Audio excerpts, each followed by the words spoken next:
By 1940, Nazi Germany appeared virtually unstoppable. German armies raced across Europe with remarkable speed, overrunning Poland, Denmark, Norway, Belgium, the Netherlands, and France in a breathtaking display of military power. The swastika now flew from the Arctic Circle to the Mediterranean. Yet, only 5 years later, Hitler would be dead in his bunker, Berlin reduced to rubble, and Germany completely defeated. This shocking reversal was the result of crucial mistakes, disastrous misjudgments, and deeper structural weaknesses that ultimately doomed the Third Reich at the height of its success. So how, and more importantly, why did Hitler lose? Hitler's first major failure was rooted in Germany's early victories, which created a dangerous sense of overconfidence. Serious errors began to appear almost immediately. The earliest and perhaps most significant blunder occurred at Dunkirk in May 1940.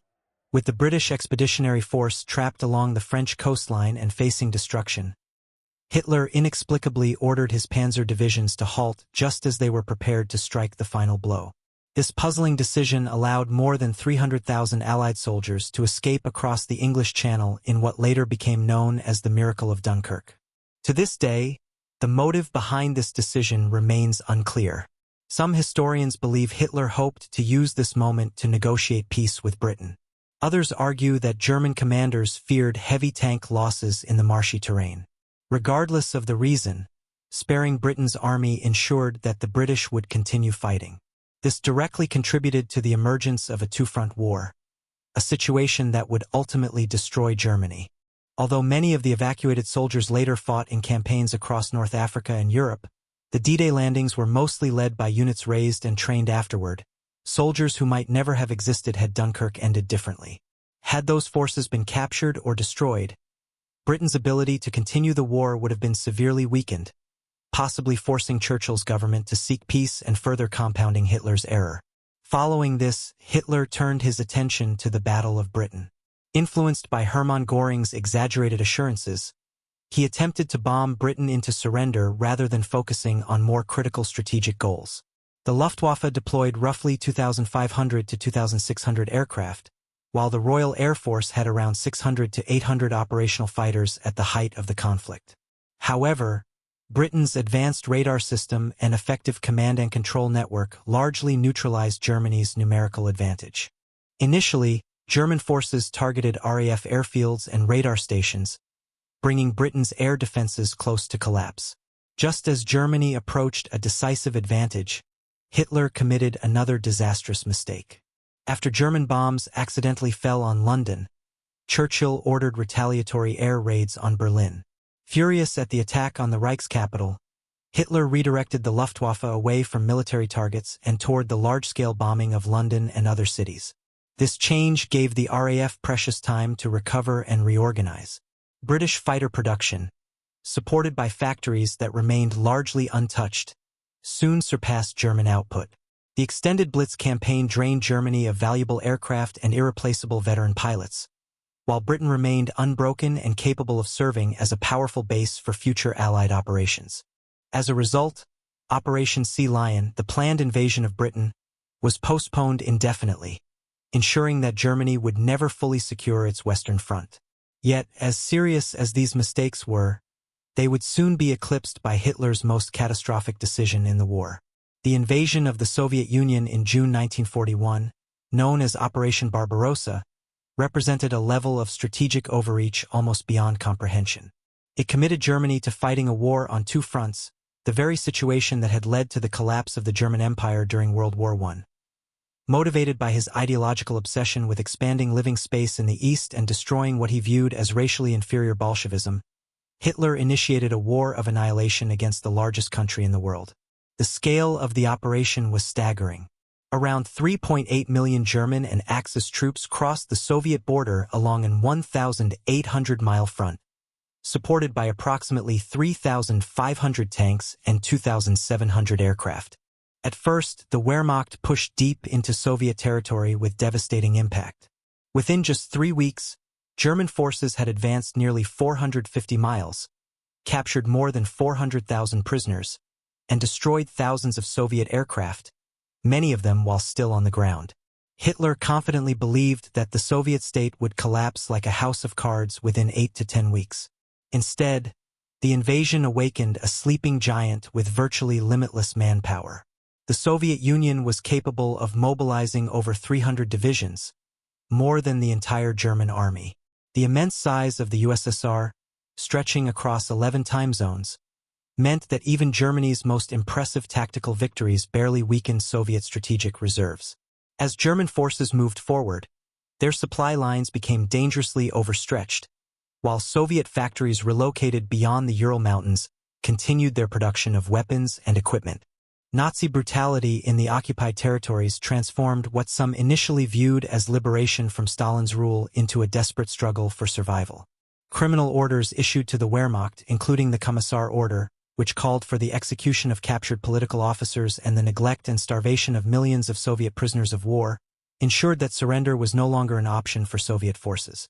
In Ukraine and the Baltic states, populations that had at first welcomed German troops as liberators soon confronted the reality of Nazi racial policies, including mass executions, forced deportations for slave labor, and systematic starvation. This brutality hardened resistance and encouraged the growth of an increasingly effective partisan movement, which eventually tied down hundreds of thousands of German troops in rear-area security duties. By the autumn of 1941, the German advance had begun to slow. Fierce Soviet resistance, exhausted supply lines, and the approach of winter all took their toll. Hitler had catastrophically failed to prepare his army for a winter campaign. No winter uniforms, antifreeze, or cold weather equipment had been provided, as he did not expect the fighting to continue beyond the fall. When the brutal Russian winter set in, German troops faced temperatures that frequently dropped below -30 degrees Celsius. Weapons froze, vehicles failed to start, and soldiers suffered enormous losses from frostbite and exposure. At the same time, the Red Army, prepared for winter conditions and reinforced by fresh Siberian divisions released from guarding the eastern border against Japan, launched a powerful counteroffensive under the command of General Zhukov.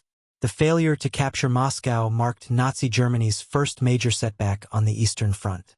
As military historians have noted, this moment ended any realistic hope of a quick and decisive victory in the East. The dream of a rapid campaign had turned into a brutal war of attrition that would steadily drain and weaken the Wehrmacht. Rather than adjusting to these setbacks, Hitler only worsened Germany's situation by making even more reckless strategic decisions. In December 1941, just days after Japan attacked Pearl Harbor, Hitler made another critical mistake by declaring war on the United States, even though he was not required to do so under the Axis Pact and received no direct military support from Japan in return. This reckless decision all but ensured Germany's eventual defeat by placing it in direct conflict with the world's largest industrial power. Protected by two vast oceans, American factories would soon begin producing weapons, vehicles, and supplies on a scale far beyond Germany's capacity.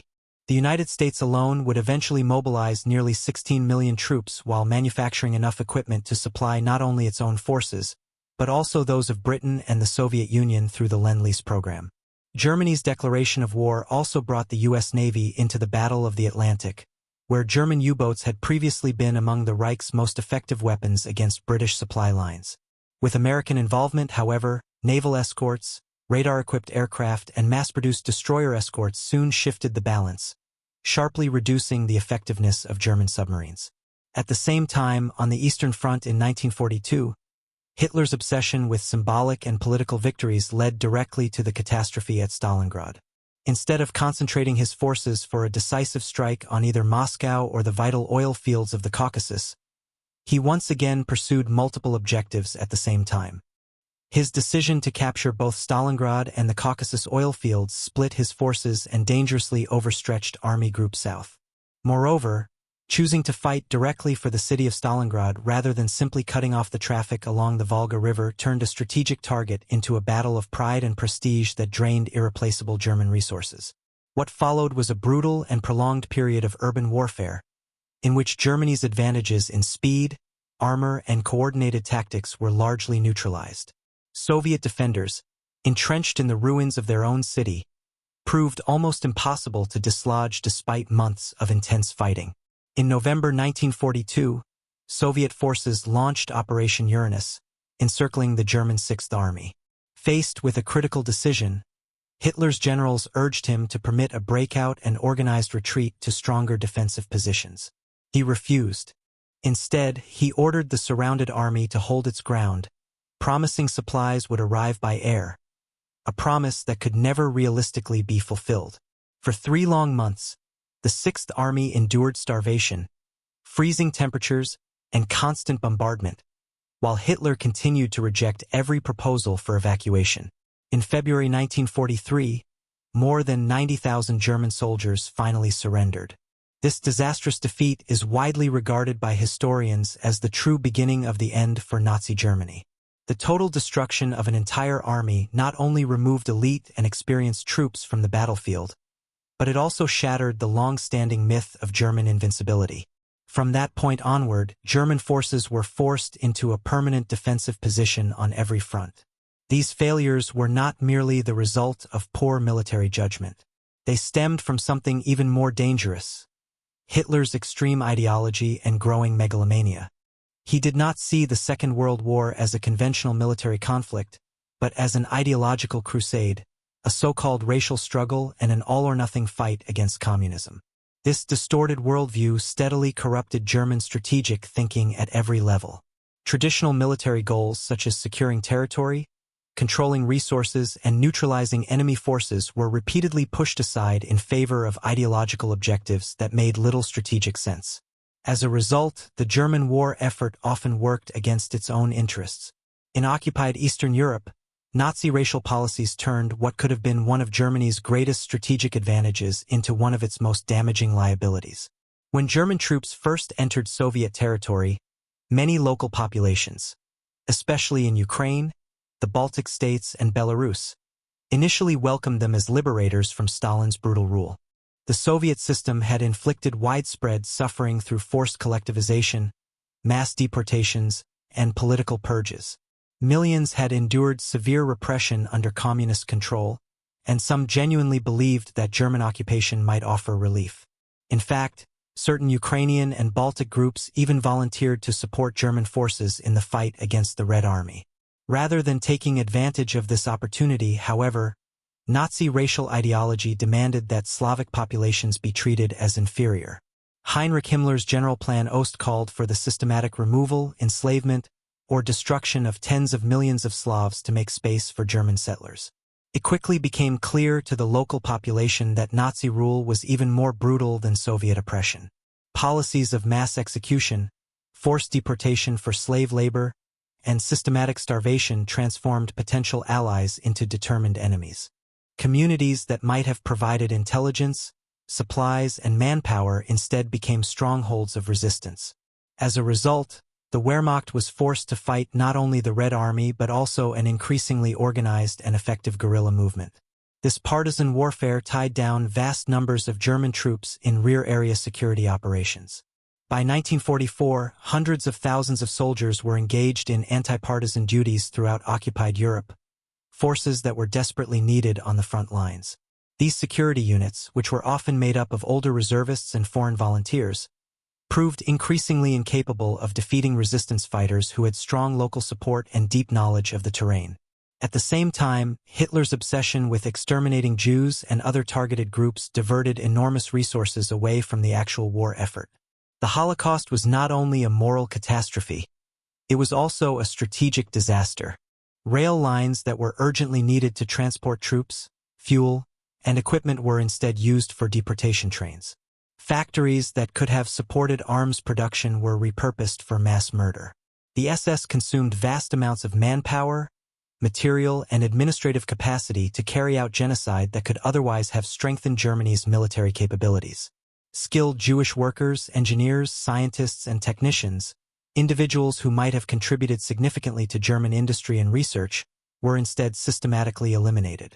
Meanwhile, the complex bureaucratic machinery required to implement the final solution diverted attention, personnel, and logistics that the Wehrmacht desperately needed. This destructive ideological obsession also shaped German occupation policies throughout the rest of Europe. Instead of attempting to form a united European front against Soviet communism, a strategy that might have strengthened Germany's position.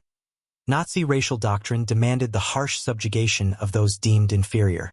As a result, countries such as France, despite military defeat, retained enough resistance capability to later support the Allied cause. Nations like Norway, Denmark, and others became centers of intelligence gathering and sabotage rather than active or willing collaborators.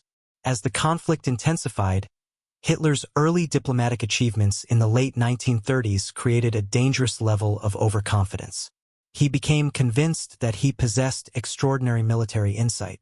These successes, gained more through intimidation and political pressure than genuine military capability, led him to believe that his personal instincts were superior to the judgment of experienced officers. As a result, Hitler increasingly rejected the advice of his generals, even stating that they knew nothing, and gradually pushed aside the very professionals who had contributed to the Wehrmacht's early tactical effectiveness. Members of the German officer corps, trained within one of the most advanced military education systems in the world, found that their expertise was repeatedly ignored. Instead, Hitler relied on his ideological beliefs and personal intuition. By the end of 1941, frustrated by a series of military difficulties and believing that his commanders lacked true National Socialist commitment, Hitler took direct control of the Wehrmacht. After dismissing General Walther von Brauchitsch, he assumed the position of Commander-in-Chief of the Army, making himself personally responsible for managing operations on multiple fronts at the same time. The results of this decision were disastrous for Germany's military performance. Hitler began to micromanage battlefield actions from headquarters located far from the front lines. Lacking a clear understanding of local conditions, his rigid no-retreat orders turned sensible tactical withdrawals into major catastrophes, leading to the destruction of entire German units. This same pattern appeared repeatedly in different regions, each time causing severe losses.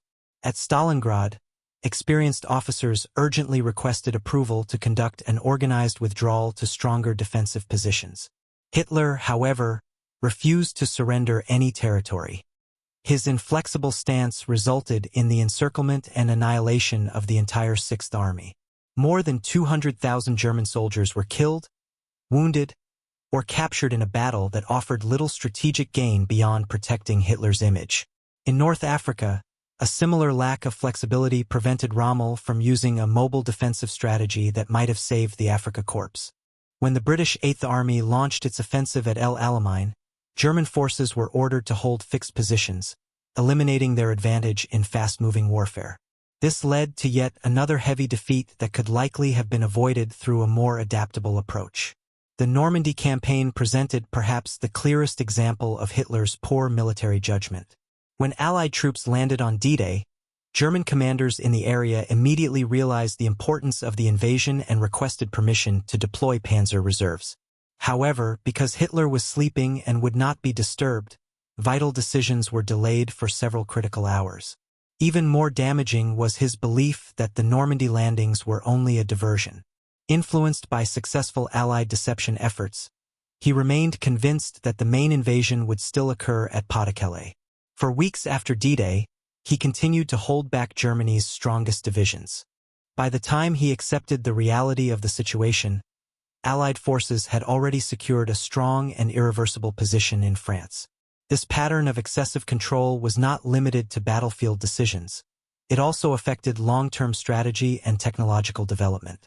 Hitler's involvement in research programs resulted in several major errors. His insistence that the advanced Me-262 jet fighter be adapted as a bomber rather than used as an interceptor delayed its effective deployment in air defense, allowing Allied bombing campaigns to inflict serious damage on German industry. As these failures accumulated, Hitler gradually alienated much of his senior leadership, eventually falling out with the majority of his high command. All four of Hitler's army chiefs of staff were eventually dismissed, and nearly two-thirds of his field marshals, along with many senior generals, were removed from their positions. This extensive purge stripped the Wehrmacht of a large portion of its institutional memory and battlefield experience. Seasoned officers from the Eastern Front, who understood the harsh realities of modern warfare, were replaced by individuals loyal to the Nazi Party, men who valued ideological obedience over actual military skill. As a result, Germany's command structure grew increasingly ineffective and incapable of adjusting to rapidly changing conditions on the battlefield. Even more damaging were the severe miscalculations created by Hitler's ideological extremism. His absolute commitment to the concept of Nazi supremacy led him to ignore material facts that any rational analysis would have recognized as overwhelming obstacles. When faced with clear evidence of the Allies' superior industrial capacity, Hitler brushed these concerns aside, claiming that German determination and willpower would overcome any lack of resources. He truly believed that National Socialist ideology provided a spiritual strength powerful enough to offset both numerical and industrial inferiority. In reality, this belief proved completely unfounded when confronted by the sheer scale of Allied military production and firepower. As Germany's situation continued to deteriorate, Hitler adopted an increasingly desperate, all-or-nothing attitude. He insisted that only total victory or total destruction were acceptable outcomes. He rejected any idea of tactical withdrawal, limited objectives, or negotiated peace, options that might have saved both German lives and territory. This mindset reached its extreme conclusion during the final phase of the war through what became known as the Nero Decree.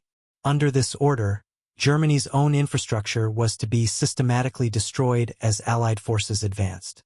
Roads, bridges, factories, and power stations were to be demolished so they could not be used by the enemy, resulting in immense civilian suffering and offering no real military advantage. At the same time, Hitler's intense hostility toward any suggestion of weakness created a climate in which honest military evaluations were not only unwelcome, but dangerous. Officers who attempted to warn him about approaching disasters faced removal from their posts, court-martial, or even worse consequences. This eliminated the vital feedback channels that might have allowed for necessary corrections in strategy. What remained was a leadership system completely disconnected from reality, making critical decisions based on ideology rather than evidence as Allied forces closed in from every direction. From his bunker, Hitler continued issuing unrealistic commands. He demanded counterattacks using divisions that no longer existed and placed his faith in so-called miracle weapons that he believed would reverse the course of the war. Beyond the failures of leadership and ideology, an even more fundamental weakness remained. The Second World War was ultimately a struggle of industrial capacity, and in this area Germany faced overwhelming disadvantages from the very beginning. Although Germany achieved impressive early victories, its economy was never properly prepared for the long, total war that Hitler's limitless ambitions had created. Serious economic weaknesses existed even before the conflict started. The Reich lacked many of the vital raw materials required in large quantities for modern warfare. Oil, the essential fuel for mechanized armies, had to be imported or produced through costly synthetic methods. Rubber needed for vehicle tires came from distant regions now controlled by enemy powers. High-quality iron, or necessary for producing strong steel, was largely imported from Sweden, and these supply routes were highly vulnerable to Allied naval power. At the same time, an increasingly effective Allied blockade steadily choked off Germany's access to critical imports. British control of the seas, strengthened further by American naval support after December 1941, tightened the economic pressure around the Reich. Unlike during the First World War, when unrestricted submarine warfare had nearly forced Britain to surrender, the Allies now possessed advanced tools such as radar, sonar, and escort carriers, which steadily neutralized the U-boat threat. Once Hitler widened the war by declaring hostilities against the United States, the imbalance in resources became completely overwhelming. By the end of 1941, Germany was not only up against British and Soviet production, but also the immense industrial power of the United States, whose gross domestic product was nearly double that of all Axis nations combined. The figures alone point to an unavoidable outcome.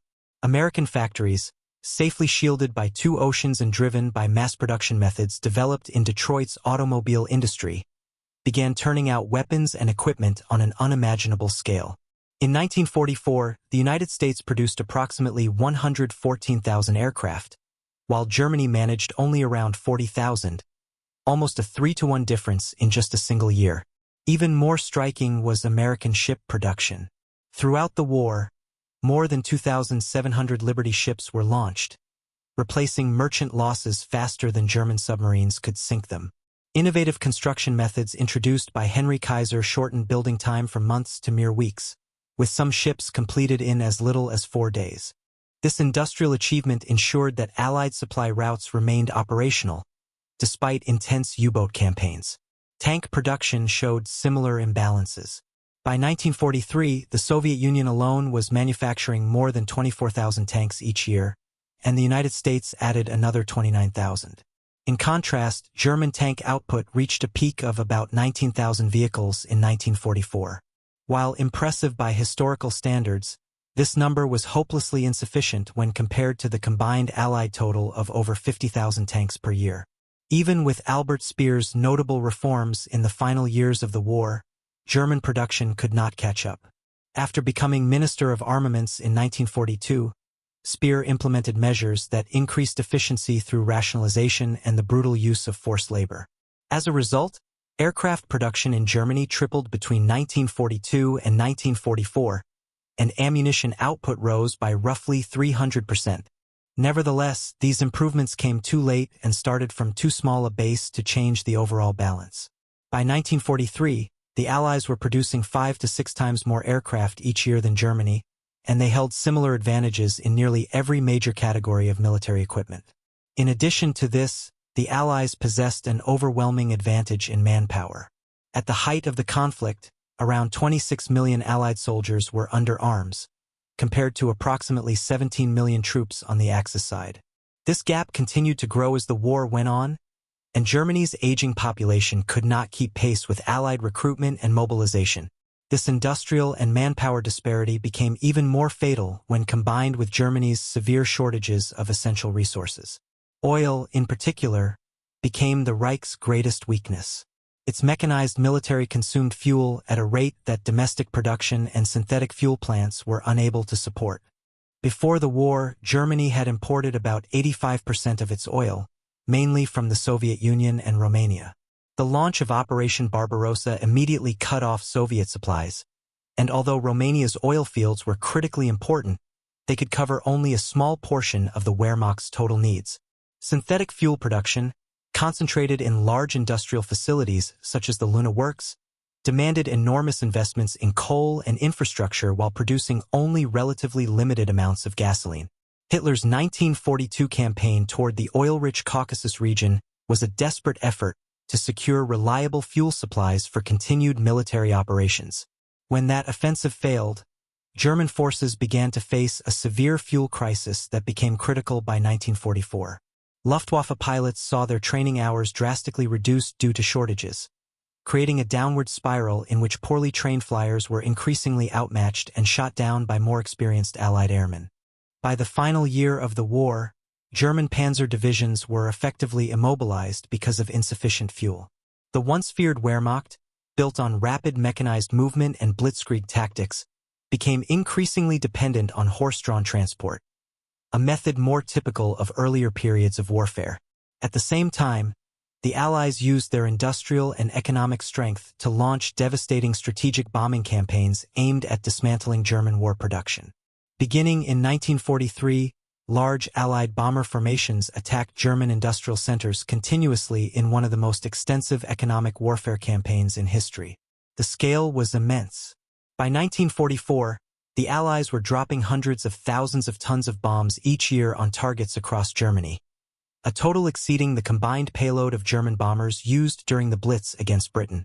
These operations used advanced planning and sophisticated tactics that maximized damage to industrial infrastructure while attempting to limit Allied losses. Major industrial zones were hit repeatedly. The Ruhr Valley, Germany's industrial core, was subjected to persistent British night raids and American daytime attacks. One of the most famous missions, the Dam Busters raid in May 1943, highlighted Allied technological innovation. Specially designed bouncing bombs were used to breach the Möhne and Eder dams, temporarily flooding critical industrial regions and severely disrupting transport and supply networks. Cities such as Hamburg suffered catastrophic destruction that shocked even German officials. The firestorm in July 1943 resulted in the deaths of an estimated 37,000 to 43,000 civilians and obliterated large parts of the industrial districts, deeply impacting public morale. These attacks demonstrated that Allied air power had reached a level of effectiveness that German defenses could no longer match. Even more damaging were sustained, targeted bombing campaigns against specific industrial sectors. Strikes on ball-bearing factories in Schweinfurt significantly disrupted production and forced operations to be scattered to alternative locations, placing further strain on German aircraft manufacturing. At the same time, repeated attacks on synthetic fuel facilities reduced overall petroleum production by approximately 80% in 1944. Transportation systems also became key targets. Rail yards, bridges, and major marshalling centers were systematically destroyed, severely crippling German logistics. By 1944, complete Allied dominance of the air meant that factories, fuel depots, and transportation lines could be attacked almost at will. Instead of manufacturing weapons, large numbers of German workers were forced to spend much of their time sheltering from air raids or repairing damaged infrastructure. This bombing campaign not only crippled Nazi war production but also profoundly damaged civilian morale and exposed the regime's inability to defend its own homeland. Significantly, this industrial conflict was entirely uneven. While German cities and factories were under constant assault, American and Soviet production facilities continued operating at full capacity, safely beyond the reach of effective retaliation. British industrial output not only continued despite the earlier Blitz, but actually grew throughout the war as factories were dispersed and production methods became more efficient. The Soviet Union's industrial response was especially striking. Although it lost vast territories in 1941, including major industrial centers such as Leningrad and Stalingrad, Soviet production still increased thanks to extraordinary efforts to relocate entire factories beyond the Ural Mountains. By 1943, Soviet war production had surpassed pre-war levels, even while operating under extreme wartime conditions that would have weakened less determined societies. American industrial transformation was even more dramatic. Companies such as General Motors and Ford, which had no prior experience making military equipment, retooled their assembly lines to manufacture tanks, aircraft engines, and ammunition at a scale similar to automobile production. The Detroit arsenal alone produced roughly 22,000 Sherman tanks, more than any single German facility, and became a central symbol of American mass production capabilities. This mobilization extended far beyond weapons alone and included every aspect of modern military logistics. American factories produced not only tanks and aircraft, but also trucks, communication equipment, medical supplies, uniforms, and countless other materials required to keep Allied forces operational. Through the Lend-Lease program, the United States supplied not only its own military, but also provided Britain and the Soviet Union with vital supplies they were unable to produce in sufficient quantities themselves. Even Germany's extreme reliance on forced labor could not overcome its core industrial disadvantages. By 1944, more than 7 million foreign workers were employed in German factories under harsh and inhumane conditions. However, this widespread exploitation actually lowered overall efficiency. Acts of sabotage, low morale, and the administrative challenges of controlling forced labor resulted in production levels that remained far below their potential. Harsh occupation policies also meant that conquered territories contributed far less to the German war effort than Berlin had anticipated, and at a significant security cost. Compounding Germany's economic struggles was a technological contest it was gradually losing. Despite persistent myths claiming German technological dominance, the Allies steadily gained advantages in the key technologies that ultimately shaped the outcome of the war. While Germany did develop several advanced weapon systems, Allied scientists and engineers consistently innovated more rapidly and applied new technologies more effectively in areas that were truly decisive. Radar technology stands out as one of the clearest examples of Allied superiority. By 1940, Britain had constructed the world's first integrated radar defense system, known as Chain Home. This network of tall steel towers provided early warning of incoming Luftwaffe raids along the entire British coastline. This groundbreaking system played a decisive role in securing victory during the Battle of Britain. The radar stations enabled RAF Fighter Command to detect German aircraft formations while they were still assembling over France, giving valuable time to launch interceptors and position them with an advantage. Without radar, British pilots would have been forced to conduct constant patrols in the air, quickly exhausting both crews and machines. Instead, RAF squadrons could remain on the ground until enemy aircraft were confirmed to be approaching, conserving fuel and reducing fatigue for the most critical moments of combat. German aircraft, by contrast, lacked comparable detection systems, and often arrived over British targets only to find RAF fighters already in position and prepared to engage. The Luftwaffe's numerical advantage was steadily neutralized by Britain's technological edge, which dramatically increased the effectiveness of smaller British forces through superior intelligence and coordination. This advantage extended far beyond the skies over Britain.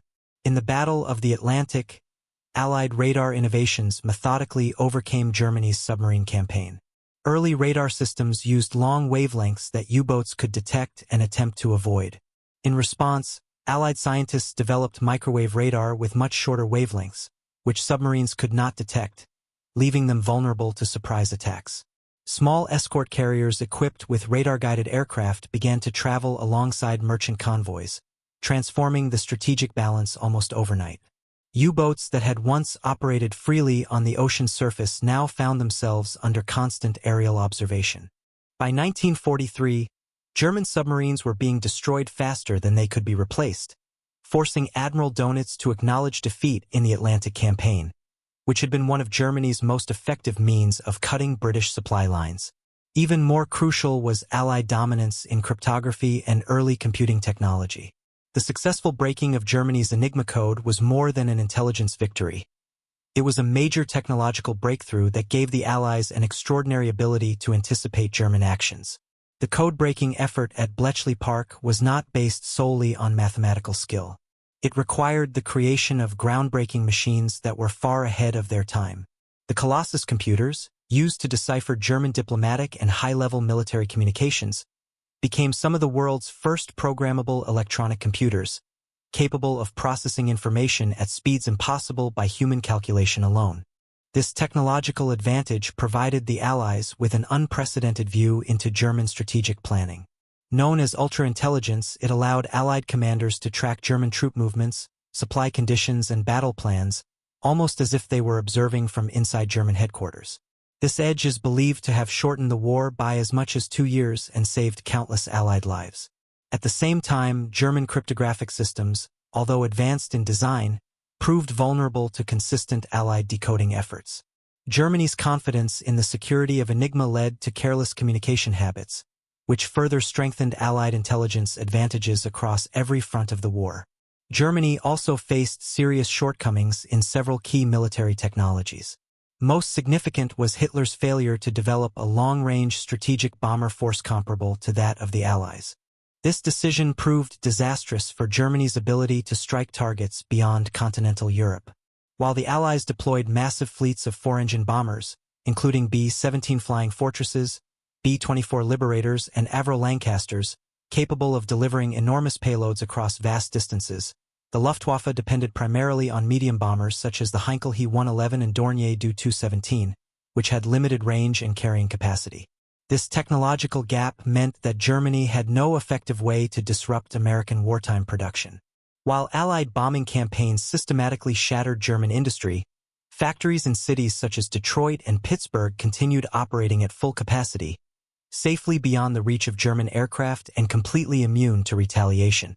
The lack of German heavy bombers also meant that the Luftwaffe could not effectively support ground operations over long distances as German forces pushed deeper into the Soviet Union. As their armies advanced, they moved beyond the reach of their own air support, while Soviet factories that had been relocated beyond the Ural Mountains remained completely safe from German air attacks. In addition, Germany remained surprisingly dependent on pre-industrial transportation methods throughout much of the war. Although the Wehrmacht's panzer units projected an image of modern mechanized warfare, the German military still relied heavily on horse-drawn transport for moving supplies. At any given time, more than 750,000 horses were in service with the German army, and millions were requisitioned over the course of the conflict. This stood in stark contrast to the level of motorization achieved by the Allied forces. This logistical weakness created severe supply problems that became worse as German troops moved farther into enemy territory. Soviet and American armies, by comparison, operated fully mechanized supply systems supported by large numbers of trucks, trains, and aircraft, enabling them to sustain operations over vast distances. Ironically, Hitler's obsession with revolutionary wonder weapons became a technological disadvantage rather than the decisive advantage he had hoped for. The Nazi regime invested massive resources into Wunderwaffe projects, including V-1 flying bombs, V-2 ballistic missiles, jet aircraft, rocket-powered interceptors, and extremely heavy tanks. These programs were driven by the belief that a technological breakthrough could reverse Germany's worsening strategic situation. Although some of these developments were impressive and far ahead of their time, they generally arrived too late in too small numbers, and with too many technical problems to influence the outcome of the war. Even more damaging, they consumed valuable materials and industrial capacity that could have been used to mass-produce proven weapons that might have strengthened Germany's defensive capabilities. The V-2 rocket program is a clear example of this misguided focus.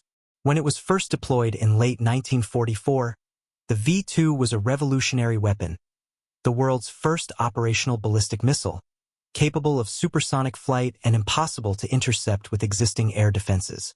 From a technological standpoint, it represented major advances in rocketry, propulsion, and guidance systems that would not be matched by other countries for years. However, as noted by the Imperial War Museum, the V-2 was extremely expensive, required enormous resources, and offered very limited strategic value. Each missile required around 13 tons of scarce materials and approximately 4,000 man-hours to produce, yet carried only a 1-ton warhead, less destructive power than a single bombing run by a conventional aircraft. The broader V-weapon program consumed resources that could have produced thousands of desperately needed fighter planes to defend German airspace from Allied bombing. By 1944, the Luftwaffe faced critical shortages of both aircraft and trained pilots, yet a significant portion of its limited production capacity continued to be diverted to missile projects that had little impact on the war's outcome. In a similar way, Germany's Me-262 jet fighter, although technologically groundbreaking, was poorly managed due to Hitler's personal involvement. His insistence that the aircraft be used as a fighter bomber delayed its deployment as an interceptor until late 1944, a point at which fuel supplies were scarce and experienced pilots were in short supply. Even when the Me-262 finally entered combat as an operational fighter, its technological edge was offset by the overwhelming numerical strength of the Allied air forces and their better-trained pilots. A handful of advanced jets could not stand against the thousands of Allied aircraft dominating German skies by 1945. Meanwhile, Allied technological development focused on practical military solutions that could be mass-produced and used effectively in real battlefield conditions. The Soviet T-34 tank, although not the most advanced design on paper, proved superior to early German panzers because of its ideal balance between armor protection, firepower, mobility, and, most importantly, its simple design that allowed for large-scale production. Similarly, the American proximity fuse, created in secret collaboration with British scientists, transformed anti-aircraft defense by greatly increasing the effectiveness of defensive fire against German planes and V-1 flying bombs. Unlike Germany's so-called wonder weapons, the proximity fuse was immediately useful, could be manufactured in large numbers, and delivered clear tactical benefits on the battlefield. British innovations, including improved radar technology, jet engine development, and advanced code-breaking machines, were systematically shared with American allies. This created a powerful multiplier effect that sped up the overall progress of Allied technology. In contrast, German research efforts were often duplicated by competing organizations and weakened by extreme secrecy, which prevented efficient cooperation and coordination. The most significant example of Allied power, however, was the Manhattan Project. Its success revealed the immense scientific and industrial strength of the Allies through the development of atomic weapons. Although Germany possessed theoretical knowledge of nuclear fission, the project's massive scale, involving more than 130,000 workers and consuming more electricity than many entire nations, was far beyond what Germany could achieve given its limited resources and industrial capacity. Even if Germany had resolved its economic and technological problems, it still would have faced an overwhelming obstacle. The Allies possessed a vital strategic advantage that Germany simply did not have: true unity. Beyond superior equipment and materials, the British, Americans, and Soviets developed genuine cooperation and coordination, driven by shared goals and complementary strengths. By comparison, the Axis powers Germany, Italy, and Japan largely fought separate wars with limited coordination and, at times, conflicting objectives. In contrast, the Allied coalition gradually formed a level of unity that made it far more powerful than the sum of its individual members.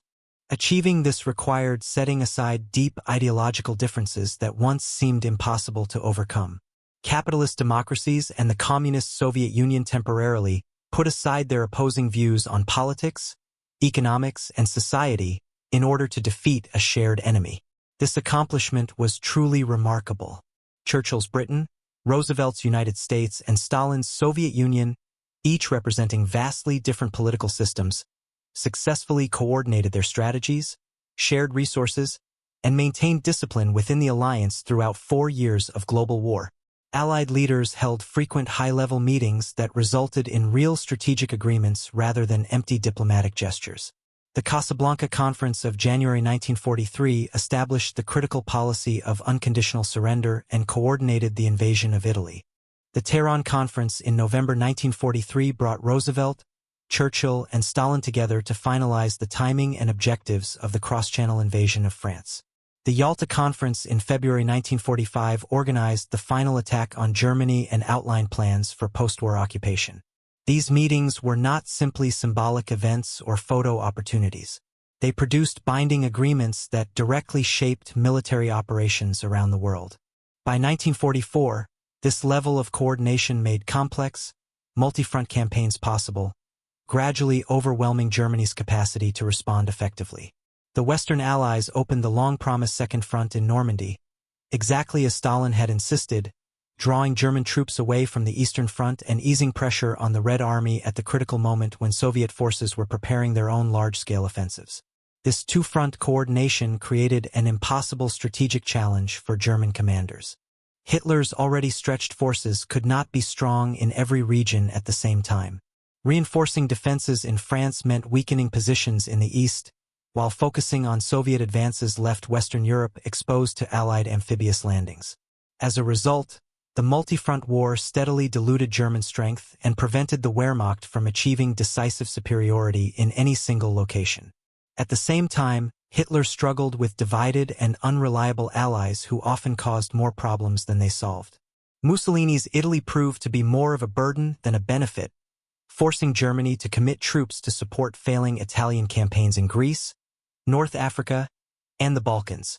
German commanders bitterly remarked that fighting alongside the Italians was more difficult than fighting against them, as repeated failures and poor coordination undermined broader German strategy. When Italy effectively collapsed following Mussolini's overthrow in July 1943, Germany was forced to divert valuable forces from other fronts to occupy the Italian peninsula and confront Allied armies advancing from the south. This Italian campaign tied down many German divisions that were urgently needed elsewhere, particularly on the Eastern Front, where Soviet forces were launching increasingly powerful offensives. Japan offered even less meaningful support to Germany's war effort.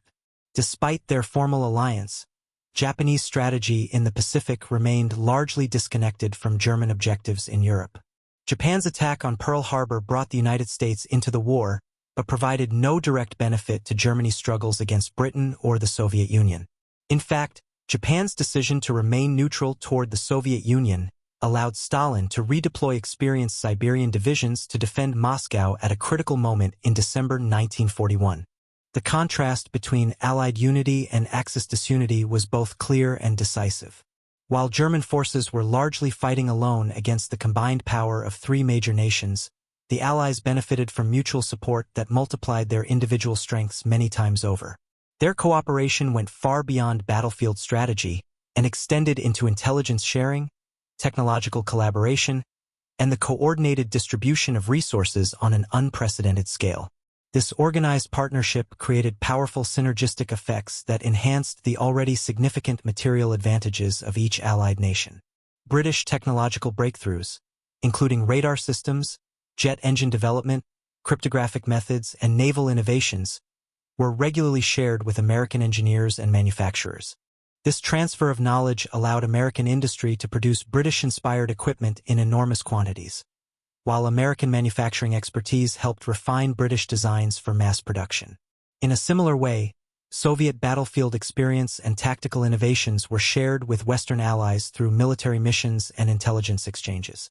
Anti-tank tactics developed by the Soviets during the brutal fighting on the Eastern Front directly influenced American and British armored doctrine. Western strategic bombing methods and advanced navigational systems were also adapted for Soviet use against German industrial centers. Most importantly, American Lend-Lease assistance created a global supply network that did not only equip American forces, but also delivered essential resources to both Britain and the Soviet Union. This was not simply about excess American equipment. It was a carefully organized system designed to distribute materials based on strategic needs across all Allied fronts. The numbers reveal the extraordinary scale of this cooperation. Through Lend-Lease, the United States provided the Soviet Union with approximately 400,000 trucks and jeeps, 7,000 tanks, 14,000 aircraft, along with vast amounts of fuel, food, and raw materials. British forces received American-made Sherman tanks, Liberty ships, and enormous quantities of ammunition and supplies. At the same time, British technical expertise and worldwide intelligence networks supplied the Americans with vital information regarding German capabilities and intentions. This exchange of resources allowed the Soviet Union to focus much of its industrial output on producing tanks and artillery, while relying on American vehicles for transportation and logistics. British forces, in turn, were able to concentrate on naval and air operations, as American industrial power provided many of the ships and aircraft necessary for global campaigns. Meanwhile, American forces were able to deploy across the world using British bases and intelligence networks as the foundation for worldwide operations. By 1944, Allied coordination had matured into a highly advanced system that enabled powerful multi-front pressure which German forces could no longer effectively resist. The timing of major Allied operations was carefully synchronized to prevent Germany from transferring its reserve forces from one threatened area to another. While Soviet and German armies clashed at Kursk in July 1943, in what became the largest tank battle of the war, Western Allied forces simultaneously launched Operation Husky, the invasion of Sicily. This forced Germany to divide its attention and resources between the Eastern and Mediterranean theaters, preventing the Wehrmacht from concentrating its full power against either the Soviet Union or the Anglo-American forces. As Allied capabilities expanded, coordination grew even more precise. The D-Day landings on June 6, 1944 were deliberately timed to align with renewed Soviet offensive actions, limiting Germany's ability to reinforce its defenses in Western Europe. Only weeks later, Operation Bagration, the Soviet summer offensive of 1944, began and decisively shattered Germany's Army Group Center, while Western Allied troops were still securing their position in France. This level of coordination extended down to the tactical level through shared intelligence and secure communication systems. Allied commanders were able to synchronize air support, naval operations, and ground movements across enormous distances using communication networks that German forces were unable to effectively intercept or disrupt. In addition, by 1943, the Allies had achieved control over the world's major sea lanes, ensuring a constant flow of troops, equipment, and supplies among Allied nations. As Germany grew increasingly isolated, British and American naval dominance made it possible to shift resources between theaters according to strategic priorities. German forces occupying various territories became more cut off from reinforcements and resupply. At the same time, overall Western Allied air superiority, achieved through coordinated production and extensive pilot training programs, meant that by 1944, German troop movements throughout much of occupied Europe were heavily restricted by frequent and sustained Allied air attacks. Allied aircraft were able to operate with increasing freedom over German territory, while German aviation was restricted to desperate defensive missions carried out by poorly trained pilots and limited fuel supplies. As historian Richard Evans points out, by 1943-44, Germany had been decisively outmatched in manpower, industrial output, logistics, and both sea and air power. The Reich now faced opponents with far greater production capacity, advanced technology, and coordinated strategy, advantages that only grew stronger as the war continued and German resources steadily declined through loss and exhaustion. Behind all of these visible disadvantages lay perhaps the most decisive factor of all: an intelligence war that the Allies had won so thoroughly that German leaders never fully realized its extent. The Allies achieved their greatest hidden success through a combination of technological innovation and intellectual brilliance, which gave their commanders an almost unmatched ability to anticipate German actions throughout the conflict. At the center of this achievement was the breaking of Germany's supposedly uncrackable Enigma cipher machine, an accomplishment that stands as one of the greatest intellectual feats in modern history.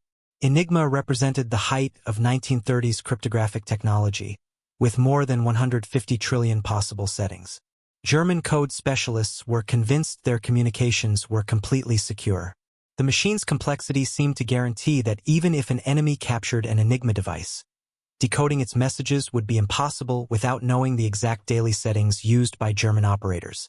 However, British and Polish mathematicians working at Bletchley Park demonstrated that these assumptions were seriously flawed.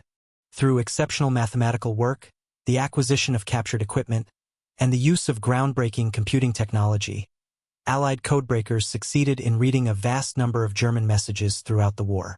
This intelligence, given the code name Ultra, provided Allied commanders with an invaluable view into Hitler's strategic intentions and battlefield deployments. The technological breakthrough behind this success was just as important as the intelligence itself.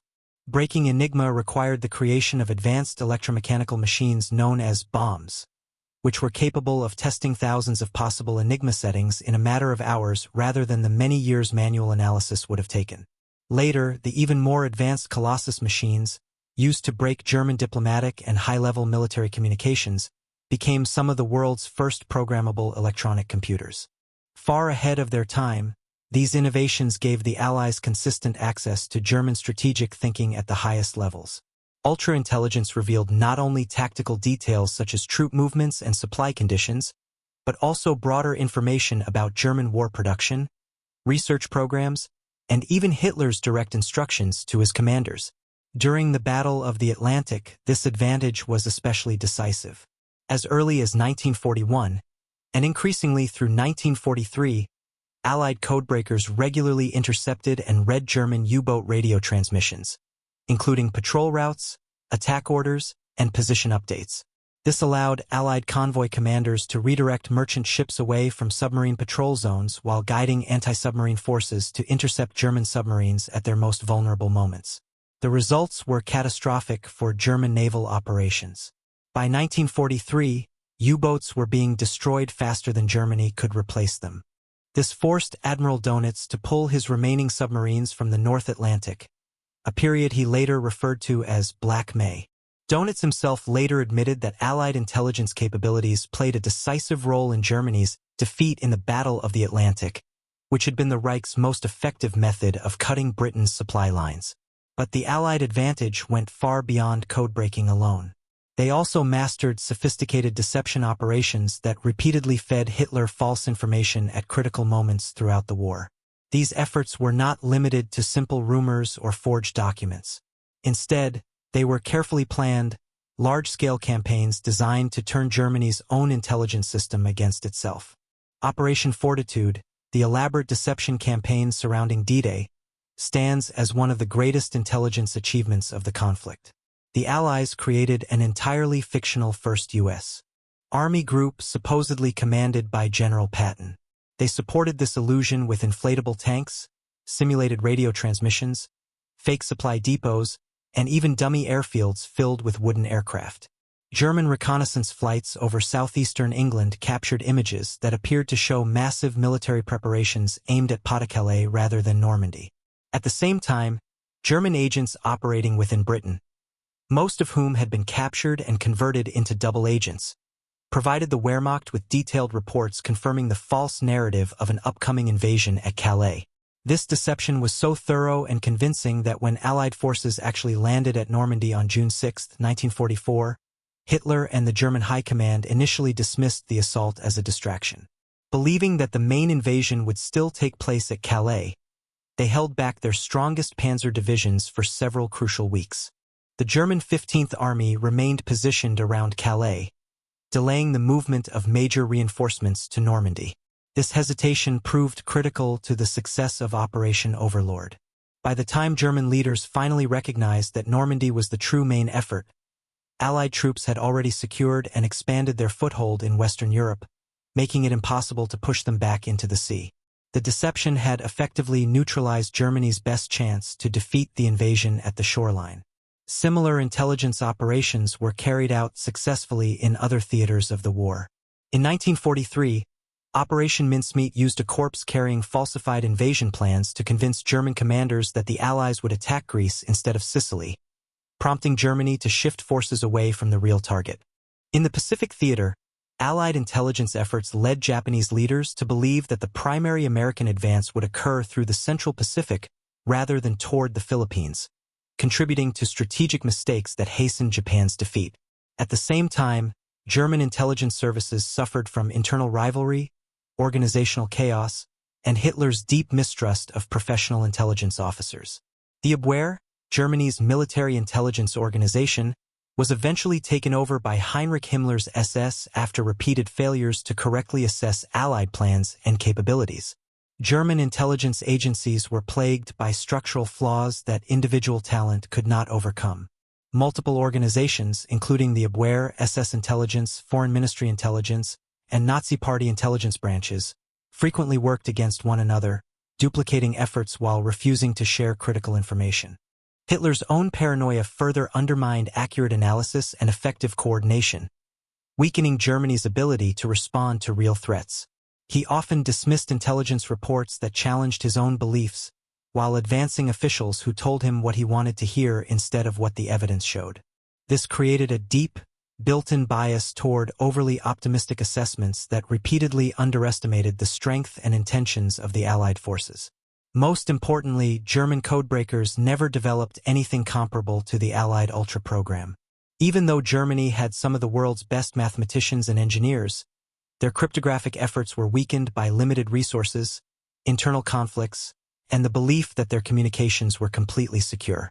In contrast, Allied communications remained largely protected throughout the war through a variety of innovative techniques. In the Pacific, the famous Navajo code talkers used their native language as a secure code that Japanese cryptographers could not even recognize, let alone break. Soviet forces relied on advanced one-time cipher pads, which were mathematically impossible to crack when used correctly. British and American diplomatic messages were protected by sophisticated encryption systems that German codebreakers never successfully penetrated. This overwhelming intelligence advantage gave the Allies a powerful, hidden edge throughout the entire conflict. Allied commanders had access to detailed knowledge of German troop positions, supply routes, strategic goals, and sometimes even their tactical plans. At the same time, they could operate with reasonable confidence that their own communications were safe from German interception. Although German forces were unaware of the true cause, the psychological impact was significant. Surprise attacks were repeatedly anticipated, secret troop movements were disrupted before they could succeed, and supply convoys were intercepted with striking precision. Among German officers, this led to a growing belief that Allied intelligence capabilities were almost supernatural in nature. Countless Allied lives were saved thanks to early warnings of German offensives. Many successful operations depended on commanders knowing exactly where enemy forces were located and what actions they were preparing to take. This intelligence advantage often allowed the Allies to achieve tactical surprise, even when attacking strongly defended positions. Ultra was so valuable that Allied leaders sometimes accepted short-term losses rather than risk revealing that they had broken German codes. On certain occasions, convoys were permitted to sail into known U-boat patrol areas in order to preserve the illusion that routing decisions were made using standard intelligence methods instead of intercepted German communications. Many historians agree that Ultra significantly shortened the war, with some estimating the timeline was reduced by as much as 2 years, although the exact number remains debated.